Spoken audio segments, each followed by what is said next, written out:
Pour moi, Domaine est une simple histoire d'amour de deux personnes qui s'aiment, qui essayent de s'aimer, qui essayent de parler ensemble et qui, à la fin, se séparent en fait. Et les trajectoires se séparent et chacun mène un autre chemin. Vous voyez, d'une certaine manière, c'est un portrait croisé d'un jeune homme et d'une femme qui ont des parcours opposés. Lui, il apparaît, il découvre la vie et elle, d'une certaine manière, disparaît et s'éteint de la vie. Mmh. Il y a une différence d'âge aussi qui est, on va dire, inversée par rapport à la norme actuelle où en général c'est une jeune femme et un homme un peu plus âgé. Effectivement, bon, elle a à peu près 40 ans, lui il en a 18. Je me suis beaucoup méfié de ça, ce fameux cliché de la femme de 40 ans qui envoûte un jeune homme. Mais il y a de ça au début du film, c'est-à-dire il l'admire comme une figure troublante, plus âgée, plus expérimentée, plus folle aussi. Et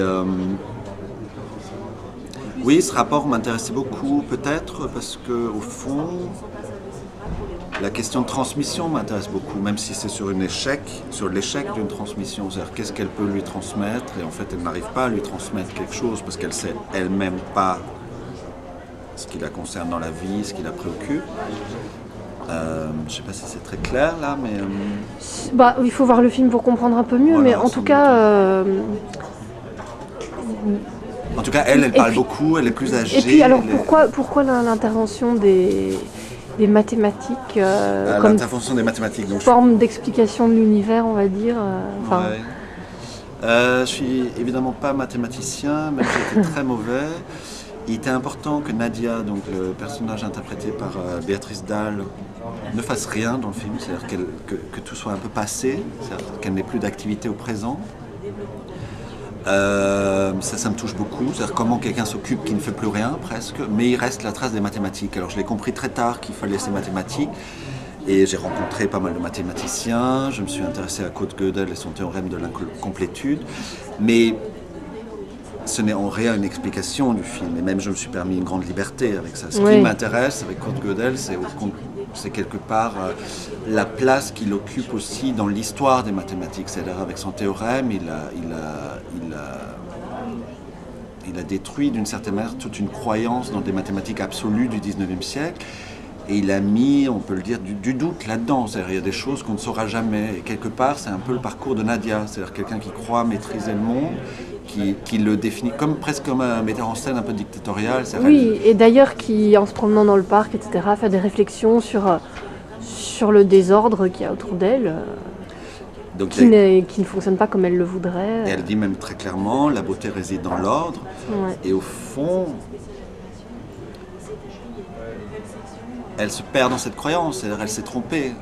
Elle ne trouve pas la solution à cette beauté, et elle se perd dans un chaos total, où elle ne trouve pas le sens réel du monde. C'est-à-dire que c'est quelqu'un qui croit en des structures, et au fond, il n'y a pas de structure. Et pourquoi avoir songé à Béatrice Dalle? Est-ce que c'était dès l'écriture que vous pensiez à elle?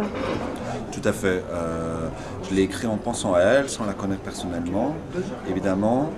Mais je pense beaucoup que le cinéma est évidemment une question de désir. J'avais un désir très fort de la filmer elle. Elle avec son corps, elle avec sa démarche, son cou, comment elle le porte, ses épaules un peu larges.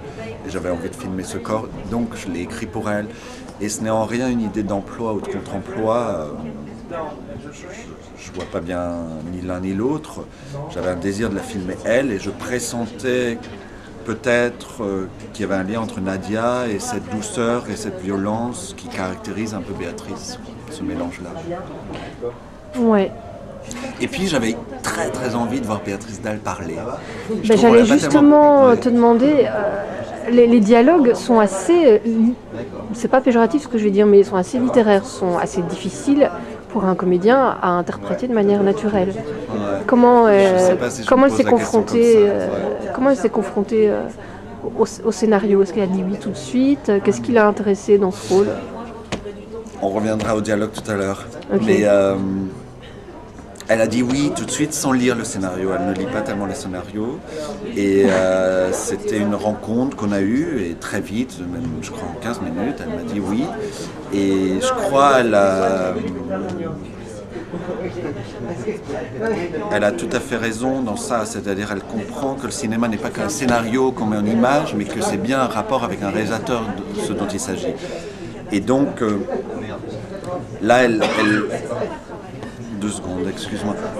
Charlotte, c'est hyper dur là. Non, ouais.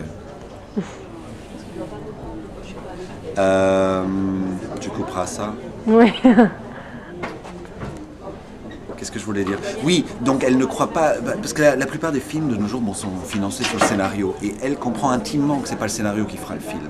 C'est bien un rapport entre un réalisateur et un acteur, par exemple, ou dans un espace et dans un temps. Donc elle a dit oui très vite, et puis on a travaillé, on a fait des lectures du texte, parce que sur le tournage on a souvent peu de temps de parler du sens du texte, c'est pas tout à fait l'endroit, et puis on a beaucoup travaillé sur le rythme, et je crois qu'elle avait un réel plaisir à devoir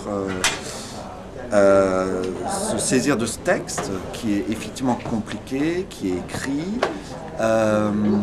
Je pense pas qu'il soit littéraire, parce qu'au fond la parole, qu'est-ce que c'est? C'est quand même une action. Moi je n'écris pas tout à fait ce texte pour dire des vérités, ou ce n'est pas tout à fait le sens, c'est quand même cette personne-là qui parle trop et qui cherche par les mots à définir le monde, et elle parle et elle parle et elle parle, et c'est plutôt l'action qui m'excite. Oui, ok, c'est un langage qui caractérise son attitude, il me peut-être semble. aussi. Ouais. En plus, ce n'est pas un film sur l'alcoolisme, mais bon, elle est alcoolique dans le film. Ouais. Qu'est-ce qui est quand même le signe le plus émouvant chez une personne alcoolique? C'est souvent le dérèglement de la parole. Et c'est la parole n'a plus la structure reconnaissable pour les autres. Et là, il y avait quelque chose que je voulais questionner dans ce film. C'est-à-dire comment la parole déraille.